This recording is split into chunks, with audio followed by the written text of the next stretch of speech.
The following program contains the opinions of the host, guests, and call-in participants. These do not necessarily represent the views of this show's distributors or sponsors.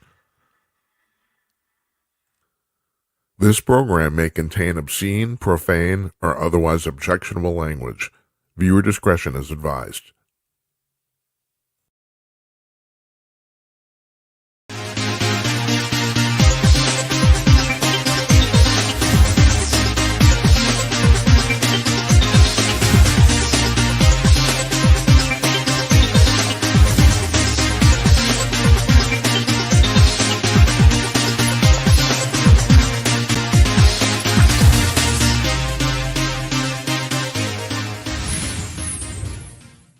Howdy ho, everybody. Coming to you cordless from glamorous Minneapolis.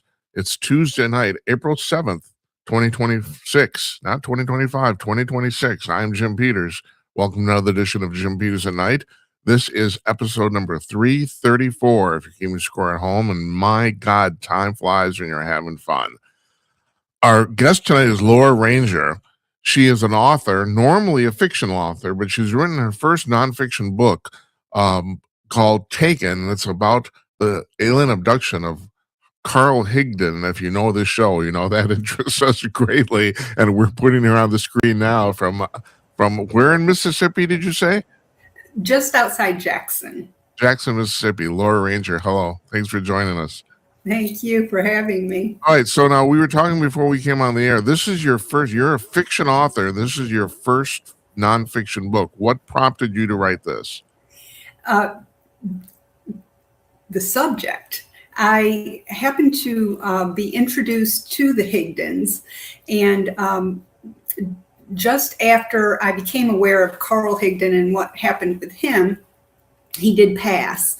But I was connected to his widow, who is just a lovely woman.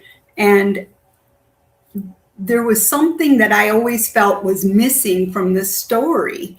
My question was, in the early 70s, there were a lot of people coming forward saying, you know, I was abducted, I've seen aliens, I've seen spaceships, whatever. And everyone was basically laughed at. Yeah, blown off, right, yeah. Here's a man who had only lived in this town for 2 years. And not only was he believed, but this town supported him and what he was saying. I thought, there's more to this story, and I want to know more. So I interviewed Marjorie. I talked with her at length. She gave me whatever the pictures that are in the book came primarily from Marjorie. I went through and dug up as much information as I could regarding this story. Sometimes they had it wrong. Yeah. So I always went back to whatever Carl said himself, whatever came out of his mouth, whether it was his transcripts with Dr. Sprinkle or if they were his interviews that he had previously. Even toward the end, he was on oxygen and he had a hard time breathing, but he still was all there, and he would relay the information as he recalled it. That's what I always went back to. So I did a lot of digging, but I always came back to what Carl was saying. You brought up here several of the things that's fascinating me about this, about the fact that, first of all, he was considered an absolute pillar of that community. And yes, people believed him, where a lot of people who had alien abduction experiences, or they said they did, weren't. There was a lot of corroborating evidence here, more than usual, and we'll talk about that in a few minutes too. And also the fact that he never changed his story and never tried to profit from it. No, never. And that was very interesting to me, that it was important to the Higdons that they weren't in this to make money. Right. And the government could very often really go after people who had any kind of evidence or things having to do with any abductions, they would go after them hard. Yeah, they would. Still do. And the Higdons were different. They do believe that their wires were tapped for a while, but they didn't have helicopters dive bombing their house or anything like that other people have had, which is sad. Yeah. The only thing that they feel somebody was involved in was in the story, Carl had shot a bullet and it hit an unseen object and it ended up turning the bullet inside out. Yeah. He put it in his canteen. His wife Marjorie later got it, and she just thought that was so strange that she took it to the police station. They looked at it and they said, this is a bullet and it's been turned inside out and there's no lead. And Marjorie also hunted. She said, how does that happen? They said, we have no idea. So she thought, they were very frugal people, but she thought, I need to have this professionally photographed. So she paid for that. And then later they allowed the bullet to be investigated or analyzed. Studied. Yes, analyzed. And it never showed back up. Nobody knew where it went. My God, who would have thought that? Right? Let's put your book on the screen here. It's called Taken, the complete Carl Higdon story, and you published this in June of last year. Now, you talking about Marjorie Higdon, Carl's wife. She wrote a book in 2017. I've read both of them. I read hers previously, which was the reason I was kind of distracted for years. You filled in a lot of more detail than she did, although the story's basically tracked as far as I can tell. Yes, she did. Marjorie did hers really more therapeutically. Yeah, she felt like she really needed to put what they had experienced on paper. And no offense to her, it reads like that too. Yours reads more like an investigative account. Hers reads a little more like therapy, but that's not necessarily bad. No, it shows where she was, where her thinking was, and yes, it was. I thought it was very important, and that was one of the pieces that I researched when I was putting this together. But I kept saying, Marjorie, you don't understand the significance of this. You don't understand how deep this is, because why was Carl not questioned ever? And the words that came out of the people of his town. Now, he'd only lived in Rawlins 2 years. Well, this is Rawlins, Wyoming, right?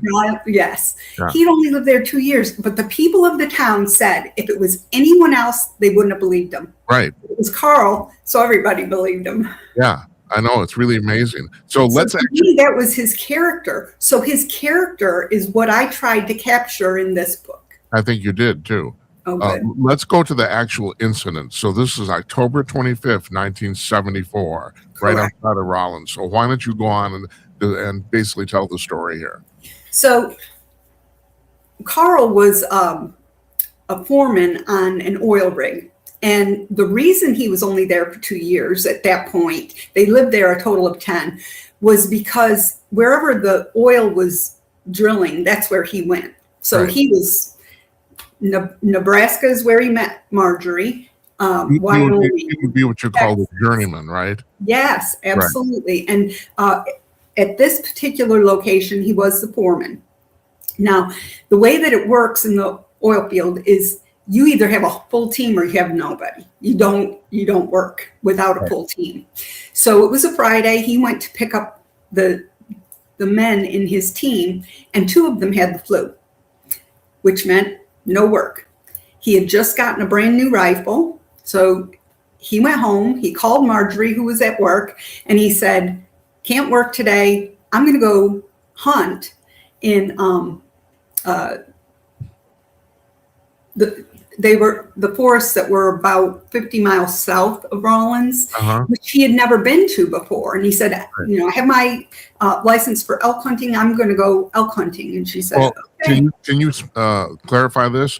He going to go to one place and then He ran was. through a bunch He of ended up in Medicine Bow Right. National Forest. here, right? Yeah. Oh, Because when he left, and this was very Carl, when he left, one of his things that he did on the side that he did for fun was he would work on cars, and he was heading to can't think of the name of it now, but he was heading to the forest, and he encountered these two men that were broke down on the side of the road with their truck. So he got out and helped them to get their truck started. He was a big coffee drinker. So he said, let's have a cup of coffee. So they're chatting, and they said, what are you doing? He said, I'm going elk hunting. Where are you going? He told them, and they said, oh no, you want to go to Medicine Bow. It's much better elk hunting there. He said, okay. So he just rerouted slightly and went there. When he got there, of course, he's not familiar with the area, and he was a wise man. He parked on the top of a hill, and there he encountered a forest ranger, and they had coffee, chatting. The forest ranger says, why are you parking all this way away? And he said, because I'm not familiar with the area. He was in a company truck, which was a 2-wheel drive. And he said, I'd rather be on foot since I don't know the terrain. So he went in, and he came to a clearing, and he saw 5 elk across the field. And one of them was a bull elk. Well, he had his license for a bull elk, and that's what he was going for. Hunting wasn't just for sport. Hunting fed his family. Yeah. So he aimed for the bull, and he said when he shot, everything went in slow motion. There was no sound. Normally you'd have the sound of nature. And of course, once a gun is fired, that just stirs them up. Right. The elk did not move. Nature ceased to make any sound or move. And he watched the bullet come out of that gun, which you normally would not be able to do, but it slowed everything down. He watched it go about 50 to 60 feet in front of him, and he was very good with distance. That was just one of his things. Mm-hmm. And he heard it, what he called splat. It hit something that he could not see and dropped into the snow. So he walked over to it, retrieved it. You also said that he felt no kickback from the gun either. No, he did not. No. And, this was a Magnum rifle, brand new. He should have felt, but there was none of that. It was all surreal, all unnatural. When he picked the bullet up out of the snow, it was a mangled piece of metal, and he shoved it in his canteen. And he heard something over his shoulder, like a snap of a twig. However, when he looked, and as a rifleman, he immediately pointed his gun down. And as he looked up, there was a man standing up over his shoulder. And Carl said he didn't walk, he floated. So what he heard, we really don't know. To him, it sounded like the crack of a twig when you step on it. But this man didn't walk on the ground, he floated. And he was completely dressed in black from his neck, covering his toes. And he later told Carl it's because our sun burns him. So, but he was also jaundicey looking. Yeah, and, something, Laura, did this occur to you? I've seen those drawings, and Carl said they're accurate. And I should have brought one here to put up on the screen. This guy's not attractive. No, not even remotely. Raw hair. He doesn't have a chin. Doesn't have a chin. No, he had. No. Yeah, he was jaundicey. Yeah. He had that yellow tinge to him. He also had 3 teeth on the top and 3 teeth on the bottom. That's not attractive either. Yeah, I wouldn't look twice. I'd look twice because it's different. But I know. I kind of felt sorry for this guy, but I guess that's normal on their planet. I don't know. It's like, yeah, right? Yeah. But it was later determined that he had the appearance he did was due to their lack of nutrition. Yeah. And his teeth weren't. It wasn't necessary for him to have all the teeth that we do.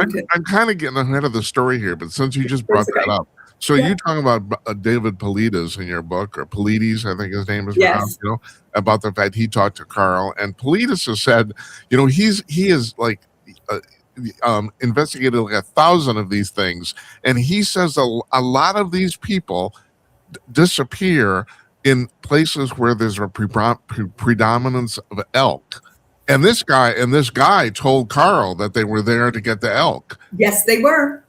Yep. Yeah. He said that they come to our Earth to take the livestock and game and things from the sea. Yeah. They can't sustain any of that on their planet. They cannot. Fish and things of the sea are out of the question, but they do try to cross or breed on their planet things like the elk. But apparently the elk must be particularly tasty. Or nutritious. I'm not sure. Because I mean, deer are a lot easier to get. I think you mentioned, or somebody mentioned, they also talk about the fact they get deer, but they prefer the elk. So I don't. The deer, the elk, the cows.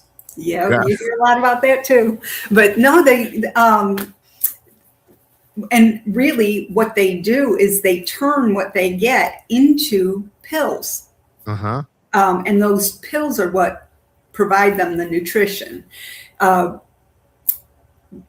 And this being said to Carl, "Are you hungry?" And Carl said, no. I got to get back to you because I thought this was fascinating. You said the first thing, or Carl said the first thing he said is, "How you doing?" Yeah, he did. And I said, like what we would say, "How you doing?" Yeah. Yes, that's exactly what he said. How you doing? You just traveled 165 light years, and it's how you doing? Well, it's not like you and I just encountered him. I mean, this is a really weird looking being. Yeah. Well, now the other thing I have to ask you too, because you did not mention this in the book. So but you said Carl did say he didn't move his mouth. But do you think this was telepathic, or did Carl understand that concept, or do you think maybe it was, because I think a lot of people can't tell. Yeah, he did hear him in English. Yeah. Yes. And on their trip back, same thing. It was just the two of them, and they had a whole conversation, and he did hear it in English. But his lips did not move.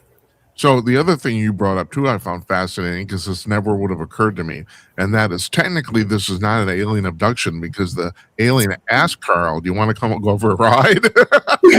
And so it was not against his will, and I never thought about that. But I guess you're right; it's not an abduction. That's exactly right. Yeah, he was a willing participant. Not everybody is, but Carl was. So it was, "How you doing? And you want to go for a ride?" And what was interesting was that was not really Carl's nature. He was very much a helper, but that was really not Carl's nature. However, Carl said he felt very compelled whenever he was around. And the being's name is Azo-1. Yeah. He always felt very compelled, not only when he was in his presence, but later they would telepathically communicate. And same deal, he would feel compelled to do what he was told. So pick up the story, please. So he asked Carl, "Do you want to go for a ride?" And Carl says, "Yeah, why not?" So he first says, "Yeah, how you doing?" And Carl said, good. And he said, are you hungry? And Carl said, yeah, a little. And he floated this pack of pills over to Carl. Now, Carl would never even take an aspirin if he had a headache. He was hard pressed to take medicine if a doctor prescribed it. But he did take one of these pills. And Azo 1 told him that it would provide nourishment for 4 days. So Carl later would call them his 4-day pills. Yeah. But then he said, do you want to come with us? Now, I don't know about you, but I'd be asking a whole lot of questions. Who's us? Where are we going? How long am I going to be gone? When I'm coming back? No, Carl just said, okay. He said he was transported, and he said it felt like he was floating from where he was. When he looked forward, he saw a transparent cube. He could see the forest on the other side of the cube, but it was transparent. Now, this is what I found fascinating. So he sees this transparent cube, and he's seeing the forest on the other side, like you're looking through glass. He's transported into this cube, and the cube to him was 5 by 5 by 7. So not very big. Azo brought Carl into this cube. There were seats, 2 other aliens, and the 5 elk, including that bull elk, in this cube. So suddenly, inside doesn't look like 5 by 5 by 7. Well, I probably don't have to tell you this. This has been reported by a lot of people that they go into a space that shouldn't work, and it does. Absolutely, it does. Clifford Stone, the Army guy who has passed, he said he went into a flying saucer that was about 30 feet in diameter, and when he went in there, it was a hangar about the size of a football field. So this is a fairly common occurrence, apparently. And time and space is completely different from what we experience. Absolutely. He was seated into a chair that to him looked like a seat that you'd have in a sports car. He had belts that strapped him down and something put on his head. The elk were behind him, but there was a mirror up in the corner. And when he looked in the mirror, he could see all 5 elk in a cage behind him. There were seats to his side. That's where the other 2 aliens and then Azo 1 sat beside him. And the panel, which operated this machinery, was in front of them. No one touched it, but he watched the levers move. And then they were being lifted off the ground, and he said he looked down and it looked like a big blue ball beneath him. He was looking through the floor. He said that they told him that they went 163,000 light miles, not light years, which is what we're accustomed to. I got to turn my light on. Did anyone ever figure out what a light mile was? Not to my knowledge. And I went looking for it. I could not find anything like that. But even so, he went to a different. We don't really know how far they went, basically. No. They went to a different planet, and it took minutes. Mm-hmm. When they landed, there was a tower that to Carl looked like an upside down, the Space Needle in Seattle. And there were people, humans, that were standing just outside of it on the ground. And Carl said that the older gentleman that was there seemed like he looked familiar to Carl. He didn't know him personally, but he looked familiar. He didn't know where or why or how. He later remembered seeing him on a news report. The man lived in California at the time. And whether or not he ever came back, I don't have a clue. But there were a couple teens there as well. But Carl said they didn't look like they were there under duress. Mm-hmm. Then they transported him the same as they put him into the cube. They took him out and into this tower, and he didn't walk. He was just floated along. They went up in an elevator, went to a room where a part of the wall came out at him and scanned his body head to toe, and then went back into the wall. Carl kept complaining that the lights were hurting his eyes. And this being, Azo 1, said, well, that's okay. If we were going to keep you, your eyes would adjust, but we'll take you back.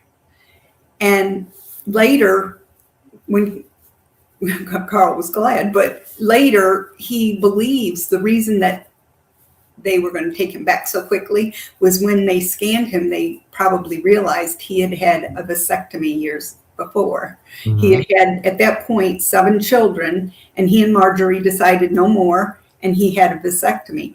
So he really wouldn't be of use to them. So he was floated back down into the cube. To come back, it was just Carl and Azo 1.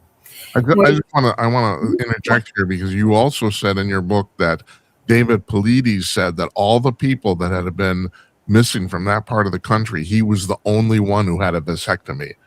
Right. Yeah, right. I thought that was interesting too. And returned. Yeah, correct. Yeah, you're right. He was the only one that was returned, and he was also the only one that had a vasectomy.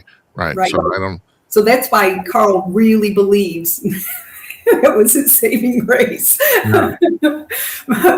But he found out that Azo 1 on his planet is considered a hunter and gatherer. Uh-huh. So he's the one that would go and get the fish and the game and whatnot to get back to their planet. Why there were 3 of them at that one time, I have no idea. But on the trip to their planet, there were 3 aliens. On the return, it was just Azo. Well, since he was bringing him back, Azo floated the pills out of Carl's pocket and put them on a shelf. He also had Carl's gun, and he was fascinated by it because this is a brand new gun for Carl, but it was antiquated to Azo 1. And he really wanted to keep this gun, but on his planet, they wouldn't allow it. So he had to return Carl with the gun. And we've heard stories of people just being dropped out of spaceships, and sometimes they don't live to tell the rest, but very often they're hurt. Carl, when he was returned, had his shoulder was really bothering him. And we wondered, had he been dropped out of this spaceship? However, under hypnosis, when Carl started to get his memories back, Dr. Sprinkle, who worked with a lot of abductees, and said Carl was very believable. Yeah. I want to interject here too, but you also mentioned basically in your book, most of the stuff Carl related, he remembered without hypnosis, correct? Yeah, absolutely. Yeah. But some parts were so deeply seated, and some things like Dr. Sprinkle was very good at hypnosis. So things like lights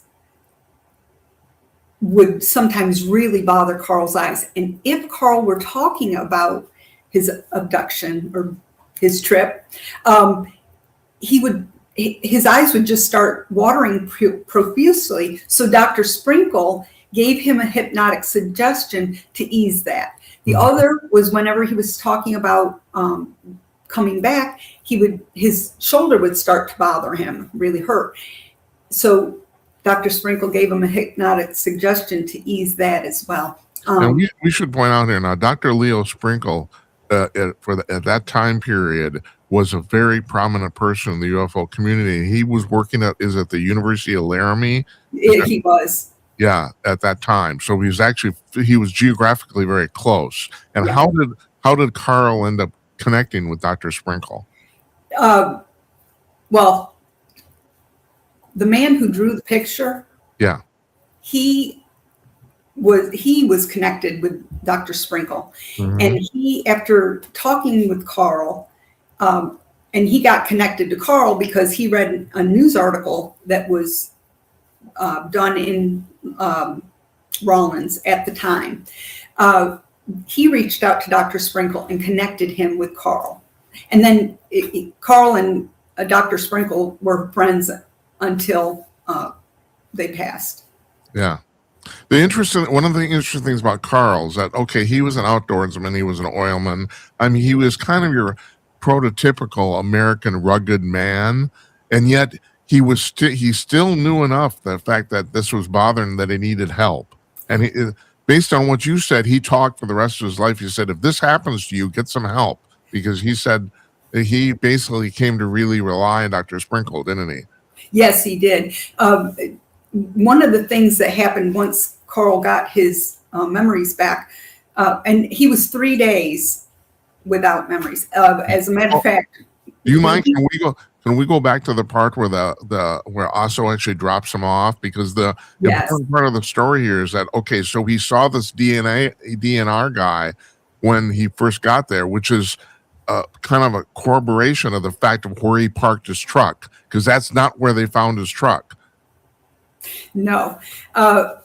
When Osso was dropping him off, he lowered him to the ground, and Carl took a step and slipped on a rock and fell down, and that's how he actually hurt his shoulder. Uh-huh. He got up, and he couldn't remember who he was, but he was looking for his truck. So he started walking down this road, and it was very treacherous and deep ruts in this road. And really couldn't call it a road. It's only because obviously vehicles had traveled it. And he ended up walking past the truck. He didn't recognize it. Yeah. Walked past it, but it was getting late and he was cold, and realized, that's the only thing I've seen. I better go back there and see if I can get in it, at least stay protected. And Laura, was it about 3 miles where he parked it? Am I right up on that? Yeah. When he remembered when they were going up, when they were leaving, Osso one, in the book, there's a good sketch of him that this artist had done.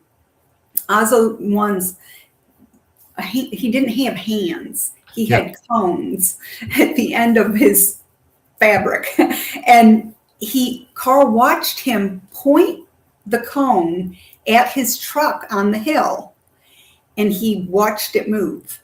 Uh-huh. So where the truck ended up would have been physically impossible for a two-wheel drive to get there. Yeah. It could not have happened. And there were no tracks either. No tracks. Yeah. And it ended up, there were the only vehicles involved in the search and rescue were four-wheel drive vehicles. They kept getting stuck.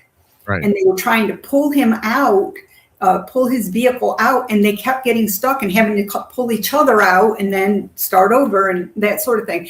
So everyone seems to agree you couldn't have driven to this location.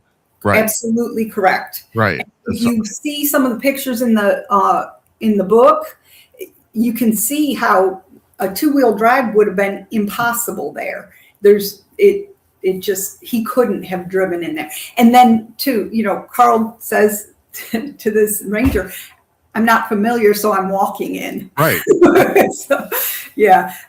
But there was a CB in the truck. Back in those days, everybody had a CB, yeah. But somebody was talking to him. This is 1974, and for the youngins watching this, that was a long time ago. And there were no cell phones. There were no cell phones. That's right. You may not have a hard time believing that, but it's true. There was a time where there were no cell phones. And so somebody was talking on this radio, and so Carl's talking to them, and they're asking, "Who are you?" And he's saying, "I don't know." And they said, well, look in the glove box, see if it has any identifying information. So he does, and he realizes, okay, it's this company's truck. Well, it was his company's truck. Yeah. And so his bosses got involved, and they were 2 hours away, and they came in to meet up with him. In the meantime, Marjorie gets home, hasn't heard from Carl, and she's starting to get worried. Now, these are two people that did everything together for their 64 years of marriage. Yeah. And, that's another thing that was fascinating to me, because many people who had claims of alien abduction ended up in divorce. But Marjorie stood by his side through the whole thing. Yeah. And so Marjorie started to get worried. She called. Oh, I'm going to stop you for a second. Mm-hmm. Have you personally drawn any conclusions of why so many people who are abducted do get divorced? What is it? What do you think it is? I think I think there's two. And one comes from Carl's experiences. And that is, just after he got his memories back, he started getting phone calls. Once the story was run, he started getting phone calls. They always started out telling him he was crazy and you're nuts and all of that sort of thing. And Carl would just listen, and he would talk with them. And almost always they had a story of their own to tell. And him giving them a voice really helped a lot of people. And that became his mission. So I think, because so many people believed what other people were saying, oh, you're crazy, that couldn't happen, it's impossible, whatever, I think they adopted it. But I think also it was probably too much on the spouse. So it created too much conflict that they weren't willing to work through, and they divorced. So I'm no trained psychologist, but it seems to me that if you're going to take the time to call somebody that you don't know and tell them they're crazy, you must have some sort of personal interior motive, huh? I mean, it's like, why would you do that? I mean, you're just wasting your own time, Right. But Carl really believed these people needed somebody to talk to. Yeah. And that's one of the things he kept putting out all the time was talk to somebody. And right. If you need to talk to me, I'm here. And he always would say, well, he didn't care. It was their dime, because back in those days, you paid for your long distance calls too. People don't know about that anymore either. No. The phone booth, a quarter. Back then, it was a dime. So finally, Marjorie ends up meeting Carl at the hospital. They take Carl to the hospital. He's all messed up. She actually saw him at the end. When they brought him out at the bottom of this mountain, she saw him there. He didn't know who she was. And she said he looked cold. So she took her coat off and she was going to put it around his shoulders. And he's saying, don't touch me, don't touch me. And who are you? At that point, they'd been married, I think it was 17 years, something like that. And then she did stay with him. He went like this for 3 days. And she did stay with him as much as she could through those 3 days. The interesting thing, too, was when he was hospitalized, they did all kinds of tests and scans. The doctors thought he must be on drugs. And they tested him for that. And, of course, he was clean. But they did find his blood was very rich. He also, years prior, he had tuberculosis. So he had scarring on his lungs. And even just a few years prior to this, he had a test and it showed the scarring on his lungs. When they tested him in the hospital, he had no scarring. Interesting. So no traces of that tuberculosis. Do you or did Carl think that the reason his blood was so rich is because of that pill he took? He did. He absolutely did. And one of the things he kept saying at the hospital was, where are his 4-day pills? He wanted his 4-day pills. And, of course, nobody knew what he was talking about. Marjorie did have him write down. She gave him paper and pen and told him to write down. And that's where the initial sketch of Ozo 1 came from. It's crude, but it was Carl's own. And that's in the book as well.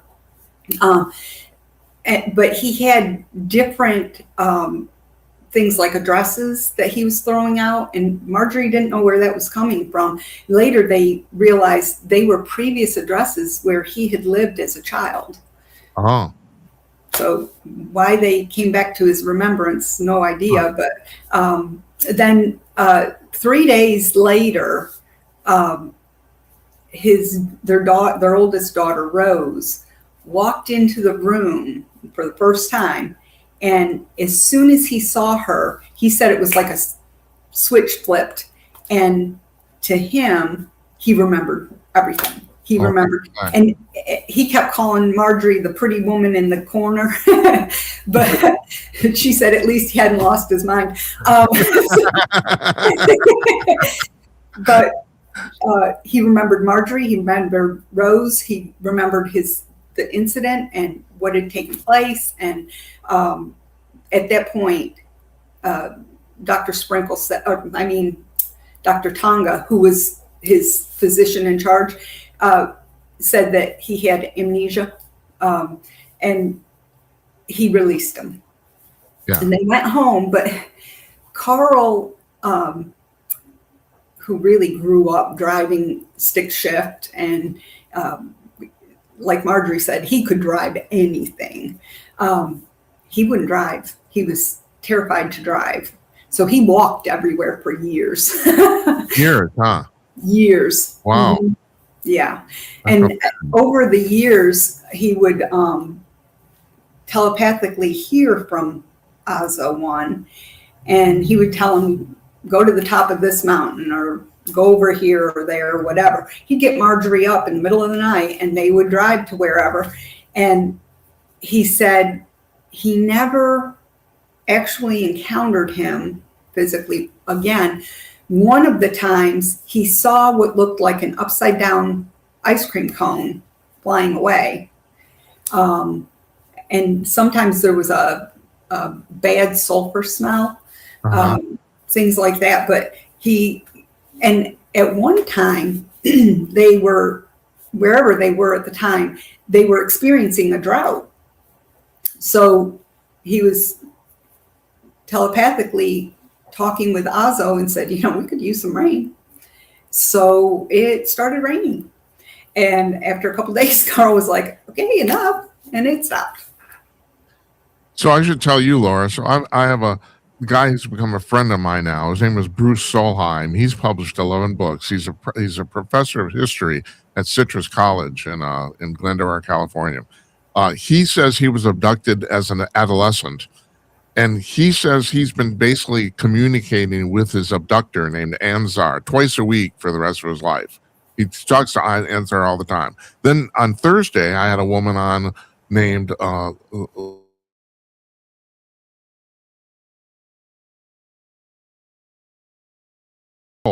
and she says that she's been communicating since that time with, she calls it a guardian angel. And she says that the guardian angel has told her, well, his name isn't Iglesia, but let's just go with that.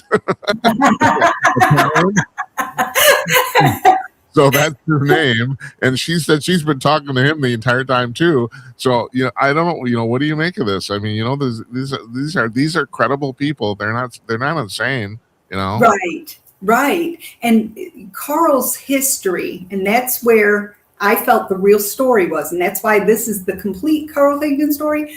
Was Carl's history did not lend him to be a nut job. Yeah. He had a strong head on his shoulders. He was take charge. He was a man's man. It did change him. I don't have to tell you about John Mack. I mean, Mack was with a head of the psychiatry department at Harvard, and he said he was going to study these people to figure out what was wrong with them. He said and so he talked to like 200 of them over the course of 2 years and came to the conclusion, holy shit, they really have been abducted. There isn't anything wrong with them. I don't know. And he almost lost his career because of this, It's when it goes against what we've just grown up with, it's outside the norm. And it was interesting because Marjorie, one of the things that Carl wrote on that piece of paper Marjorie gave him was Enders. She didn't know what Enders was. When she got to the police station about the bullet, she said something about Enders, asked about Enders. And they said, yeah, there were Enders in the area that night. And she said, well, what are Enders? They said, leave it alone. You don't need to know. Just leave it alone. It was a strange night. That's what they kept saying. Leave it alone. It was a strange night. Huh. So what Enders are, no telling, but apparently the police station knew. So have you drawn any personal conclusions after studying all this and writing about it, about what's going on? Things beyond our understanding, really. And I think a lot of that has to do with that so much has been kept from the people. The difference now is cell phones. Yeah. So many people can record, and they see it, and then they can record it. They can hear it. They've got the recordings, the voices, and things like that. That it's giving credibility to those who say, "Hey, that happened to me too." So knowledge is power. So as long as we're kept in the dark, who has the power? No, I'm sure I don't have to tell you this. Do you know, by extrapolation, based on surveys, there's apparently in the United States, there's hundreds of thousands of people who say they've been abducted. It's unbelievable. Yes. And so the thing I've always used, I've been doing this for like 20 years. So I use the 95% rule, and that is 95% of it's complete shit. But the thing is, the 5% that are left is still huge. You're still talking about tens of thousands of people, even if you discount 95% of it. It's unbelievable. Yeah, it's not all just 15 minutes of fame. No. Most of these people their lives for the rest. Many of these people, why would they, knowing that their family's going to turn on them, their spouse is going to turn on them, why would they come forward? Why would they tell what had happened?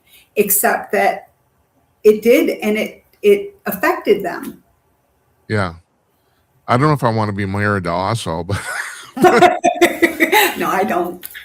No. Well, okay. So, let's talk about some of your other work, because this is, all right. And I'm going to put your book on the screen again, because the thing is, if you want to know about this more, I read this book. I think it's just fascinating. It's not too long either. What is it, about 160 pages or so? Right. Yeah. So, and you did a fantastic job of both storytelling and investigative reporting here too. So you can get this Amazon, wherever books are sold. So now you're primarily a fiction writer. This too, I do want to stress this point. This book, all the proceeds are going to Marjorie. Oh, I didn't know that. This for her to God make bless you. royalties. That's fantastic. I could have bothered you for a galley copy, but I actually wanted a Kindle copy to read on my Kindle, so I bought it. So, and people should do that. You should support your writers. It's like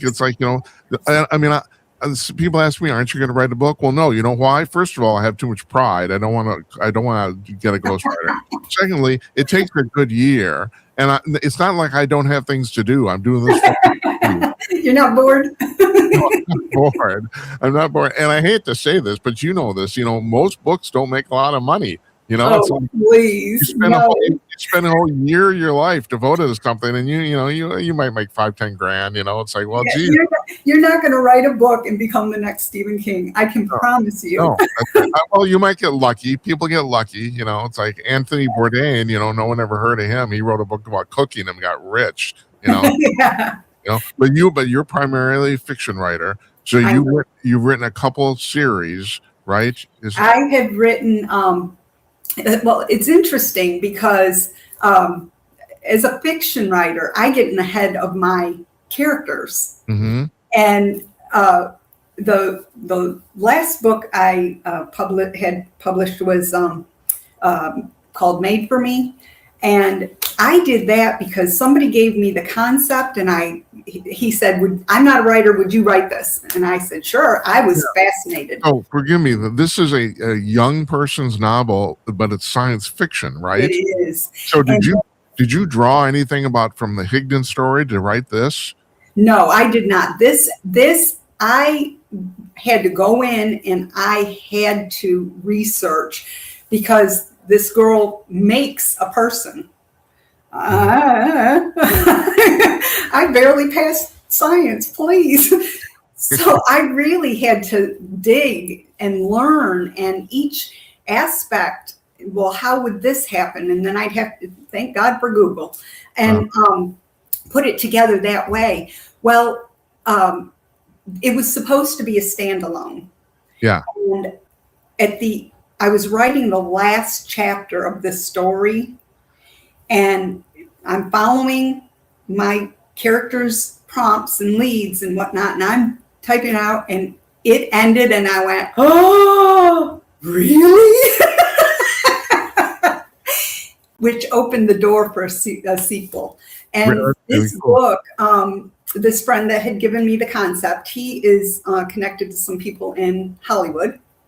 And as I would write a chapter, I'd send it over to Al, and he was reading. He got 9 chapters in and sent it to a buddy of his. And he came back and said, that's my book. I want that book. So who knows? He might make some money off number one bestseller with that in October. Yeah, so that's pretty cool. So when you studied about how you create now, you don't know, there's this whole, there's the Slender Man thing. And I know there's like Native American Indian tribes are talking about conjuring up people. It's like, what did you conclude, or how did you? I went to stem cells and DNA. What? Stem cells and DNA. Oh, okay. All right. Yes. I did the whole scientific route. And the tagline on it is, to get a boyfriend, I made a monster. Yeah. The question at the end of the book is, who's the monster? So is the protagonist mixing test tubes, or what the hell? Oh, yeah. I had to look and find, she's from a very brilliant, very rich family. Huh? And in her basement, which is fully equipped, she uses the equipment they have, because her father had attempted this years before. Oh. And so she finds his journals and doesn't know, well, why didn't you complete it? You could have finished this. You could have made a person. And he says, just walk away from it. Leave it alone. And she wears him down till he lets her read his journals. And from all of that, so it's the whole evolution of a being. So is there some horror aspect to this too? Or traditional level, or I don't know if you call it that, or this is intriguing. Not like the Frankenstein thought, because the being that she creates is really a very attractive male. Unlike Ozzo. Unlike Ozzo, very much total opposite. And they end up. She's actually stolen somebody's. Well, she's stolen both the stem cells and the DNA to make this being. But the person she steals the DNA from finds out, because it's like he's looking in a mirror. Right. So it has all kinds of twists that direction. But at the very end is when you realize, you question, who exactly is the monster? This is actually pretty cool, Laura. Good for you. I hope you make some money off of this. Thank you. And then I wrote what I thought was a standalone called Royalty, and that's Angels and Demons. And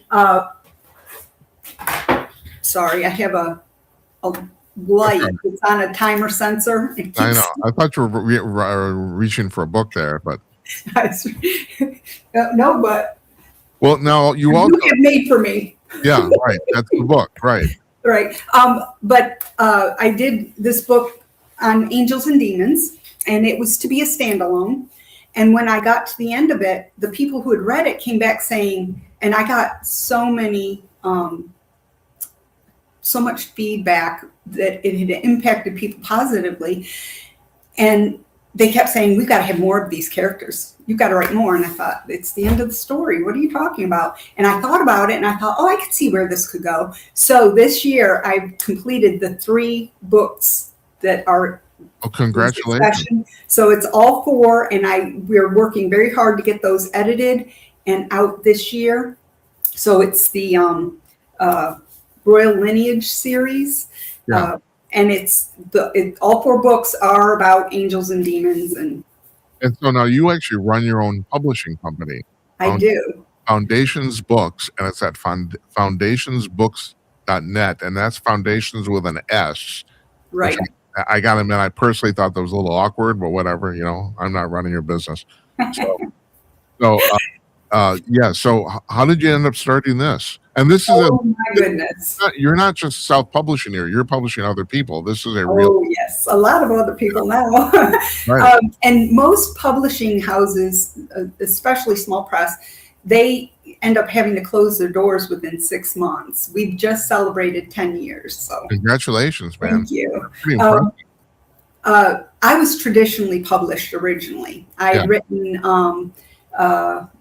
Rogue and Deception. I predominantly write suspense thriller. Uh-huh. And the Christian series is Christian suspense thriller. But this friend of mine at the time said, you need to start a publishing house. I said, 1, I don't have time. 2, I wouldn't know the first thing to do. And 3, I'm traditionally published. Why would I do that? And he kept saying, no, you have to do that. No, you're crazy. Well, forgive me. Why would you do it? I really didn't want to. I really did not want to. Why would I? Because I had a publisher who, by this point, I'd turn it over. She'd say done. Right. So I said, I have too many questions. He said, you give me all the questions. I'll get you answers. So at the end of the day, I had written, small font, a whole page of questions. And one of them was, how do I get paid? So it didn't make sense to me. And at the end of all of those questions, I thought, well, okay, because I started with just $10,000 and thought, okay, let's give it a try. And this was 10 years ago? 10 years ago. I don't even really know. Did Kindle books exist 10 years ago? They did. All right. They did. But it was important. It was important to me back then, not only to have books in paperback, but to also be able to offer them in hardcover. Uh-huh. So I do have a series writer who, she's the only one who sells hardcovers, but yeah, her books sell in hardcover as well as paperback. But I went in with the idea that it was going to be all genres, including children's books, because it's so important to me that children begin reading at a young age. Yeah. They were a nightmare to publish, and nobody in my company knew how to do it. So I had to learn how to do this. Laura, is it a nightmare because there's so many illustrations? Is it the technical aspect of printing the book? Having to have them just so to get into a print copy. And children want physical. They don't want to just look on some do, but they want the physical book too. Right. So it was important to me. But what ended up happening, I was in business for almost a year. And trust me, that year was a nightmare because if it could be done wrong, I did it. That's how my website is .net because my original site was .com. And the company I was with at the time shut it down and told me that basically they held me hostage. For $3,000, they would rebuild my website that I built myself. Yeah. And I said, why would I do that? But it was a Monday and Black Friday was coming, and I'd already had all these authors that were going to be involved in this sale. So they had me over a barrel. And I thought, I don't think so. So I changed the name and went with a different company and rebuilt the website in a week and had that sale. But I was learning, instead of just throwing the towel in every time, I was learning valuable lessons. And I had a lot of really good people by my side. And when I was in business almost a year, I signed an author. I've got 3 of her series now. S.J. Pierce, Susan James Pierce. And we got talking. She was doing all of her own marketing. I was paying people ridiculous amounts, and they didn't do half of what I asked. Mm-hmm. And we got talking, and I realized, wait a minute, this one knows what she's doing. So she then became my promotions and marketing director, and she still is. That's fantastic. She is very close with me running this company now. So I just assume between your personal writing and running the company, this is like 80 hours a week, right? Or something like that. Crazy. It's crazy. I have a full-time day job. You do? Oh my God. I do. I work. I work 8 to 5. Then I go home, change hats, work from 6 to midnight, drop in bed, start all over the next day. It's nuts. One of these days, I need to retire from. Girlfriend, you need a vacation at least, nothing else. Don't you think? For sure. Yeah. My God. I was supposed to retire next year, but we moved our day job offices, and I love this office. And I told my boss, I think I'll hang in here for a few more years. He said, well, that's the goal. But I'm telling you, I'm so blessed here because my day job, I can almost do with my eyes closed. So my bosses are wonderful to say, if you get your work done, then I can actually work on writing or foundations.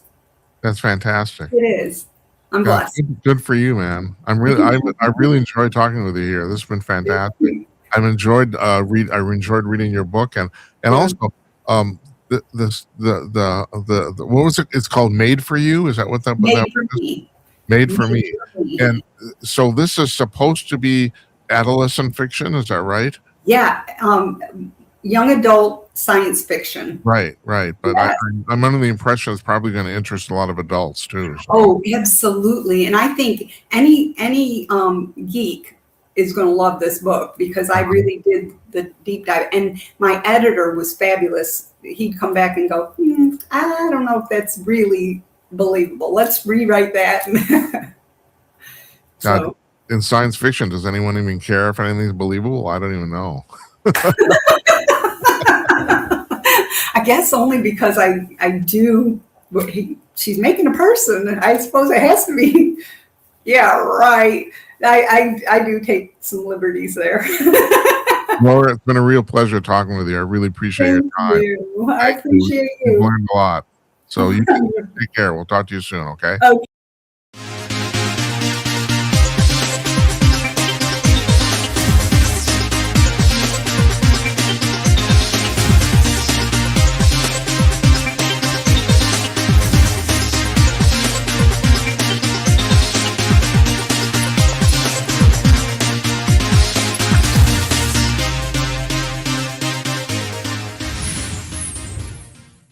Our thanks to Laura Ranger there. That was a fascinating conversation. This thing about Carl Higdon, it's easily one of the most credible UFO abduction stories, although like we pointed out during the interview, both of us, technically he wasn't abducted because he agreed to go. So I just find this just hilarious. First thing the alien asks him, how you doing? I mean, and then the second thing is, you want to go for a ride? Yeah, okay. And he went for a ride. Who knows where? They never figured out how. They were very explicit. They told him it was 168,000 light miles from Earth, but we don't know what light miles are, so we don't know how far that is. So I've got this is footnotes for Tuesday, April 7th, and I'm in this theme here. I'm going back to there have been 6 over the last, year. There've been 6 different people who have been either gone missing or killed involved in high level military technology research in the United States, and 4 of them are related, professionally related to each other. Now, the most prominent one, and it wasn't the first, but it was one that drew attention to all this, was Neil McClassland, who was the head of the Air Force Research Office. And he went missing. He apparently walked out his door and never came back about a month ago now. I think it was something like March 2nd or something like that. This is the interesting thing about this. His wife released a statement. Now I'm going to read this, and you have to understand her husband is missing and appears maybe permanently. So you think that she would be in a little bit of distress. But if anything, this is quite flippant. This is what she said, quote, Neil does not have any special knowledge about the ET bodies and debris from the Roswell crash site stored at Wright Pat, she said. To go on, she said, though at this point, with absolutely no sign of him, maybe the best hypothesis is that the aliens beamed him up to the mothership. However, no sighting of a mothership hovering above the Sandia Mountains has been reported. Now, first of all, she basically said, and she, in her refute, she acknowledged or tacitly acknowledged the fact there are ET bodies and debris from the Roswell crash at Wright Pat, the Wright-Patterson Air Force Base. She said, I'm going to read this again, her first sentence. Neil does not have any special knowledge about the ET bodies and debris from the Roswell crash stored at Wright Pat. Well, how does she know? It's the craziest thing. It's obvious. It's like he told her, and she's decided to let the cat out of the bag. On top of that, then she goes on. She's talking about him getting beamed up to the mothership. She's making light of the situation, and yet there's a good possibility she's never going to see her husband again. It's really, really odd. You'd think somebody in this position would be in quite amount of distress, but nope, not her. So Chris Swecker, who's the former assistant director of the FBI, he said that he thinks that these people have been taken by a foreign adversary, most likely Russia, China, or Ukraine, and that may be true. It's a very, very crazy situation. The Sentinel News Network, which reports stuff on defense contract technology, they've reported on this, and they've the really weird thing here is another weird thing that, and I did mention this when we first talked about it, but this bears repeating. Monica Riza, one of the people who disappeared, who was professionally joined with McClassland at the hip, in the sense that she invented, I think it's called Mondaloy, if I'm right, this special metal alloy that is used in American rocket launches. That she, like McClassland, she walked out her door, and she also lives near Los Alamos, so was a hiker. That's in Arizona. Before she walked out her door, her or somebody else, but probably her, because there's no reference of anyone else, there's no evidence anyone else was in the house. She had 2 cell phones. She had a personal cell phone. She had her Los Alamos professional business cell phone. She factory reset both of them before she left the house. Who does that? You don't do that. Now there's a possibility somebody else did it, but like I said, there's no evidence anyone else was actually in the house. So maybe it wasn't her, but somebody did, So it's like these people didn't want to be found, or they knew they were going away. God, who knows? I mean, who knows? Who knows what's going on here? This is really, really crazy stuff. So Swecker thinks they've been abducted by a foreign adversary. I'm a conspiracy theorist, and I know the chances of the likelihood of this is slim. This is a possibility and not a probability, but yeah, they might have been abducted by extraterrestrials. They might have been, crazier things have happened. So, I mean, like I said, I doubt it. If you're going to ask me to put money on it, I'd say no. But I mean, I suppose it's possible. These people actually knew a lot. McClassland probably, is one of these guys who he will die wherever he dies if he's in debt already, with more secrets in his brain than almost anybody else in America. So it's really, really just weird. Now, in the meantime, there are a couple congressmen, most specifically Anna Paulina Luna and Tim Burchett, who have gone on the record saying Luna's has a bill going through Congress. She's trying to force the Department of Defense, the Pentagon, to release 47 videos that she has seen to the public so they can see them. And she said it will blow people's minds. And Burchett said there's stuff that he's been briefed on. He said that the public has to know because he's also said, and what was his actual quote? I can't remember. I didn't actually write it down. It's terrible. That people I think it was that the public would become unhinged if they saw this stuff. And this has been reported for many years that the Defense Department, the Pentagon, has videos of UFOs that are way clearer than anybody's released. As a matter of fact, it appears, this is speculation on my part, but it appears that some of the videos they've released, they've actually deliberately blurred so people couldn't actually get a really good look. But apparently they have video that's crystal clear of stuff, weird stuff flying around in the sky and close up and all sorts of stuff like that. Whereas Burchett said that if the public actually saw the briefings he saw, people would be completely unhinged. And I think part of this is now, and I can't remember, we just did the video with Laura, but don't think we actually talked about this, but I've talked about this with other people on the show about the fact that there's the possibility people in the Pentagon who have talked to, like my friend, the late great Jazz Shaw, have said, the thing that's mind-blowing is that a lot of this stuff isn't coming from other planets. It's actually interdimensional. It's coming from other parallel dimensions in our space, in our universal space. So in other words, we wouldn't see it. It could be standing right next to you and you would not see it. And that's a hard thing for a lot of people to comprehend. It really is. And so, and that may be even one of the reasons the Pentagon hasn't wanted to talk about this, that it goes way beyond just machines flying here from other planets. Although I'm certain, as Laura talked about with Carl Higdon, I'm certain that's part of it. I am. But at any rate.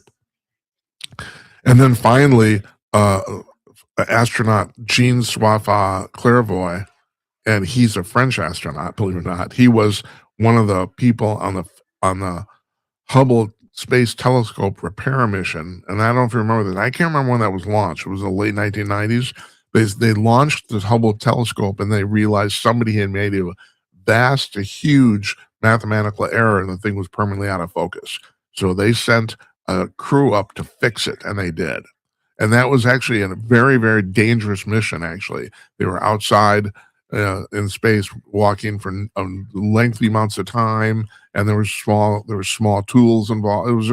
It was very difficult, but they pulled this off. And he was one of the astronauts that helped fix it. And he said, his latest quote, this is just recently, he was on a podcast on right. He said, the phenomenon is a proven fact. UFOs exist. So, last week on Thursday, I played the tape of Bill Maher talking about this. And, he said the same thing. Now, he's a comedian. And I mean, no offense to Maher, he knows nowhere near as much as I do about this. But he said the same thing about the fact that once you see some of the evidence, you can't unsee it. And people have always told me, well, how do you know about this stuff? Well, the evidence is just absolutely overwhelming. And why the American press has never reported on it or not much is, we could do a seminar on that. Then we could talk about that for 2 hours. It's like, and it just really pisses me off. You don't know about most of the stuff, mostly because the press won't tell you, either for whatever their reasons. Some of them think it's crazy. I think some of them have been paid off and been bought off by the government. Once again, that's my personal opinion. I don't have any proof of that. Well, I shouldn't say that. We have a little bit of evidence going right back to Project Nightingale in the 1970s, where the CIA did pay off journalists, and that's a verified, proven fact. That's known. That was 50 years ago. I think they're still doing it, but I have no evidence at the present time. I don't. I can't present anything to you. But who knows why they're not telling us? But they're not. So this thing comes out, this article comes out in the New York Times in 2017. Everyone is just shocked that there's gambling going on in Casablanca. It's it's unbelievable. And if you've been following this, oh yeah, okay, I knew about that stuff. But you try telling somebody, that's the thing. So Higdon, getting back to Laura Ranger in the interview, that's one of the most documented and corroborated stories of alien abduction. Technically not an abduction, but yeah, if you want to call it that, he had his bullet that hit something that no one that he didn't see. His truck was moved miles away, and there's evidence. There's not evidence. There's witnesses to that his truck was moved 3 miles and nobody knows how. Into a place he couldn't have driven. It's just, I don't know. Weird shit is happening. That's all I'm going to tell you. And that's it for tonight. We're going to call it an evening. The interview ran a little long. I appreciate you watching. I thought I let it go long because I thought she's fascinating. That's my problem. I know that because I think everything's fascinating. You don't have to tell me. My family has told me for 50 years, so I understand.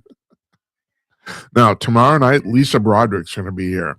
She is a corporate CEO and a leadership corporate motivational speaker. But she wrote a book, and I really got to ask her about this. I don't understand how she got this idea. She wrote a book, a scientific book about the nature of time and the potentials for time travel. It has nothing to do with the job or the rest of her work. It doesn't. I don't know why she wrote this book. I'm really interested to find out. But yeah, the book is all about everything you want to know about time and the possibility of traveling through time. And she's going to be our guest tomorrow night. That's Wednesday the 8th. On Thursday the 9th, Beige Wellborn is going to be here. She's a columnist and writer for Hot Air. And if you watch the show, it's my favorite website. You probably know that. Ed Morrissey, the editor, is a regular here. David Strom, a good friend of mine, he's a regular here. And now Beige is coming on too. And she's an incredibly witty and fascinating individual. I'm looking forward to talking to her. So check out hotair.com if you get a chance. It's one of the 6 Salem media properties, journalism properties. I personally think it's the best. So we also have Jennifer Oliver O'Connell comes on here regularly from Red State. And we've had Susie Moore from Red State, the deputy editor, assistant editor has come on. I like these people a lot. Anyway, Beige is an incredibly entertaining writer, very, very witty, and I'm looking forward to talking to her. So that's the rest of the week here. And we're putting together the following week because we just pound them out. That's what we do. For 4 nights a week, we got somebody to talk to here. And I'd like to think that you find these people as fascinating as I do. People said, maybe you should cut back. Maybe you should only do 1 or 2 shows a week. There's too many interesting people to talk to, and booking guests is the hardest part of the show. Booking them, not talking to them, not the research and all that, booking the guests because people have to cancel at the last minute. It's just, we didn't do a show on Monday. Why? Our guests cancel on the last minute. That's why. So, yeah. And at this point, I'm not doing solo shows anymore. I'm not that interesting. I don't know. I figured that out. But the guests are. So anyway, we got Lisa Broderick tomorrow night and Beige Wellborn on Thursday. I want to thank you folks for watching. Once again, thanks to Laura Ranger for coming by. There was a great talk, great conversation. I want to thank you folks for watching. If you get a chance, like or subscribe to us wherever you're watching this or listening. I got to admit, I don't really care about the audio only anymore. I don't. I should. I know that, but I don't. I don't really care. As far as I'm concerned, it's a TV show, so watch it. Anyway, there you go. Good night, Uncle Donnie, wherever you are, and good night to you, wherever you may be. We'll see you tomorrow night with Lisa Broderick, everybody. Take care. Have a nice evening.